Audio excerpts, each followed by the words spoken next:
There's a starman waiting in the sky. He'd like to come and meet us, but he thinks he'd blow our minds. There's a starman waiting in the sky. So, here's the deal. I buy a lot of records, and don't tell my wife. Sometimes I have boxes of records that I still haven't gone through, and I end up selling stuff or trading stuff away that I need to listen to. Today, we're gonna go through this box of records, which I've had in my garage for probably 3 or 4 months from the last thrift shop Salty sale. And I got all these records for 10 cents a piece because I went really late because I had to work. So we're gonna go through them and see what we can find. So let's see what's up. Billy Cobham, Drum Master, Bob James. See, I don't know anything about this. What is this?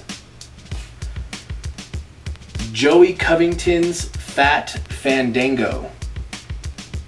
Set this aside. The Happy Hamsters, Thriller, and Don't Stop Till You Get Enough. All right, we're gonna sample that. Synergy chords, you guys know what's up with that. Or maybe not. Heatwave dope. Jazz Crusaders. I don't know enough of their stuff. It's pretty clean. It looks like an older one. Let's go through this one. Oh man, I love this record. Ooh. Baden Powell, the 10 Cent Sleeper. Ugh, I love this guy. I don't know this album. Go through that. We'll save these for a later date. And maybe I'll just find something in the meantime to show you something that's really dope. What's up? My name is Joe. I'm a DJ, a beat maker, and I'm on a hunt for music. For this reason, I'm going through my records, searching the internet for hidden treasures, and asking you, the viewers and or artists and DJs yourselves, for music suggestions. Music exploration documented and reviewed. My own personal journey I'm sharing with you. Vinylwav. What we're gonna do right here is go back, way back into time.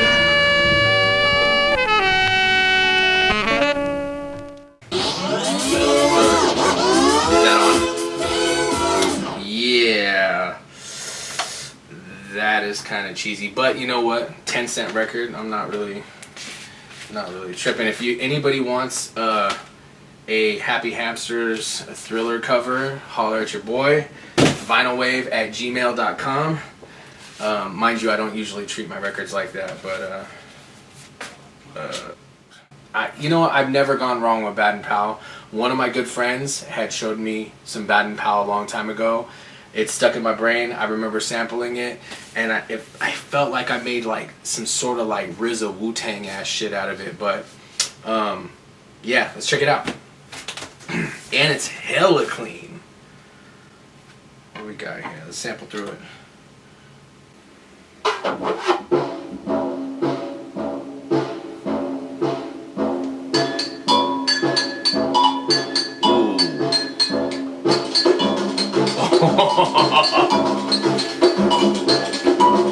It sounds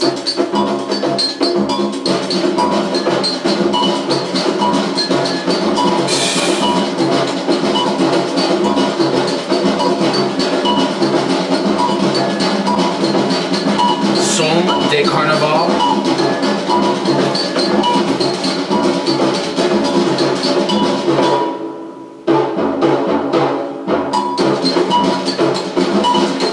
I think it's safe to say we found a good one in this Baden Powell album. We're gonna move on though. Let's see what else we got. 10 cent record. We did not go wrong with this one. You know what's up. Alright, well, let's check out the Jazz Crusaders. Charles Buster Williams, Joe Sample, Wilton Felder, Styx Hooper, and Wayne Henderson. The usual suspects pretty much. Let's see what we got. Looks like they're young here.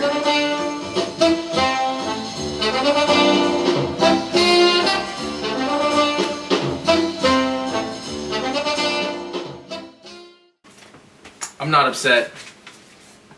It's a good album. Move on. What else we got? Joey Covington's Fat Fandango promo. Little build up. Ooh! What is that?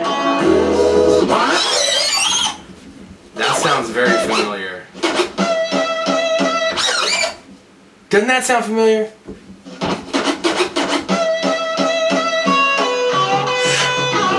What is that? Miss Universe? What is that intro doing with that? That's crazy. Those long singing parts, chopping those up.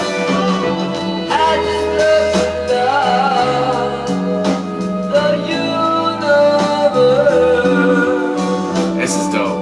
I can see me throwing this in like an oldie set, soul set. Kind of reminds me of War. Squeeze pop, squeeze.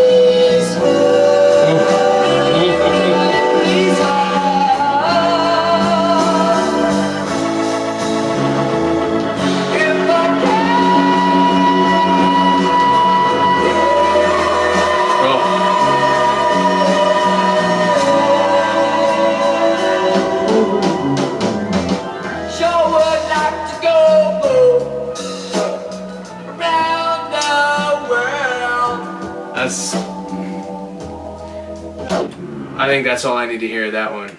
I don't know what the hell the sample is.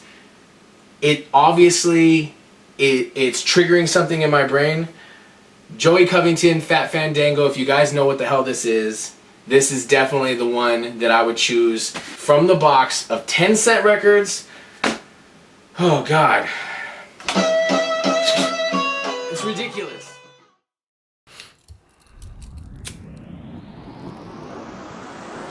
Greetings, Earthlings.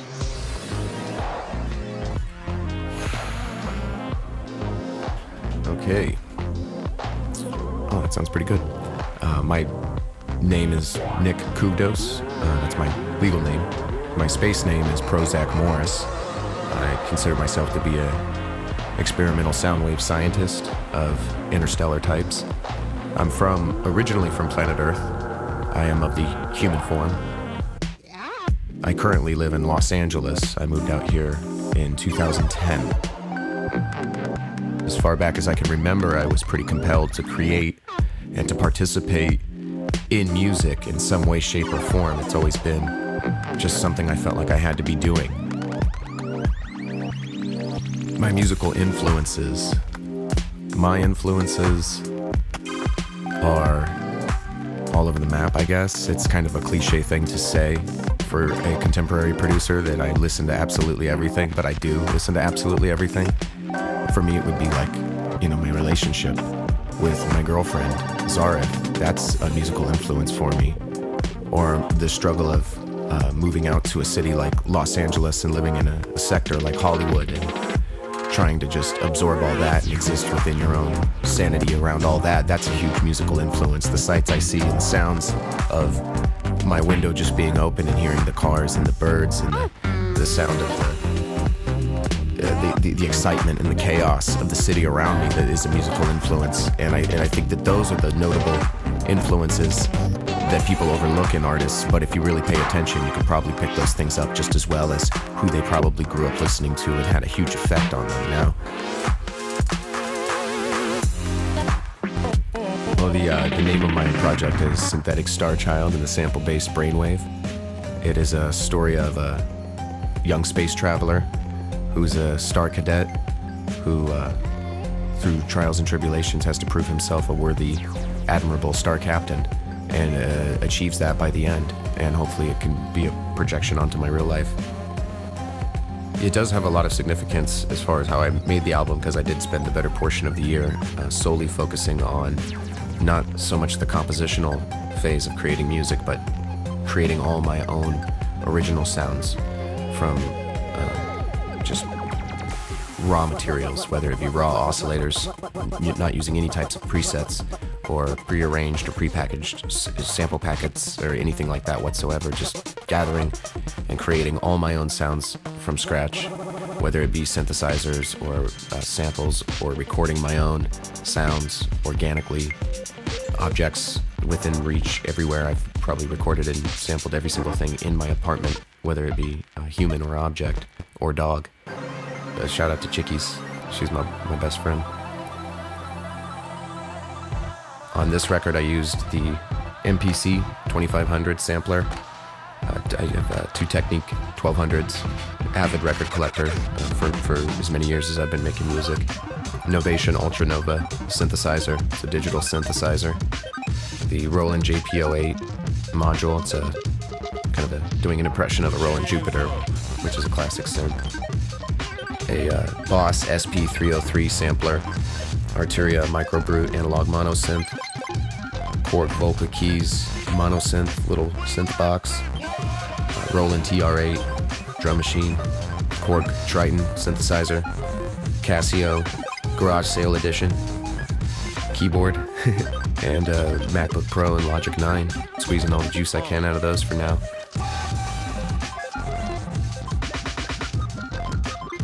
I've put out records with Collective Resonance, Us Natives, Raw Data, Madweight Records, Pragmatic Theory, Synoptic International, anything in the works. Yeah, man. Always. I'm not putting together a particular album right now. I'm kind of between projects where I'm just absorbing life around me and waiting for inspiration to strike, where the concept comes to mind and you know, it starts forming naturally. But usually when I'm between albums, I'm still kind of being creative and try to get out live more. I kind of want to. I have this very strong urge to get out live and interact and collaborate with all of these folks that, you know, we all interact online. Anything extra to add? Well, I think I probably rambled enough, haven't I, Joe? I just want to, I guess, say thank you, man, for finding my music interesting enough to want to hear what I have to say about it. It's really, obviously, really rewarding and flattering in its own way. So I hope that my contribution was cool. But yeah, man, peace.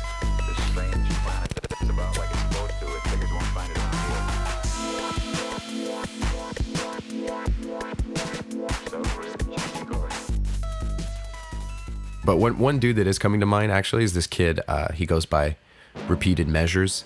I think he's in Japan now, but he's originally from Long Beach. I met him like about a year and a half ago, originally at this dope gathering. This dude, Philip Drummond, who runs Today's Future Sound, he put on this barbecue gathering for beat makers and beat-minded music folks. And Repeated Measures, this dude played a set. And what struck me as interesting about his style of music was not only that his music was really dope, the quality and the vibe of it's very unique and original, but he had a Korg Electribe and a 1980s like metal V-shaped guitar. It was like pearly white, and he was playing guitar riffs and playing an Electribe live with the other hand and singing over some of the tracks, and his tracks were, again, just super rich and dope and vibey. So yeah, I became a fan, and I got to run into him a couple times since, but yeah, dope kid, check him out. He goes by Repeated Measures.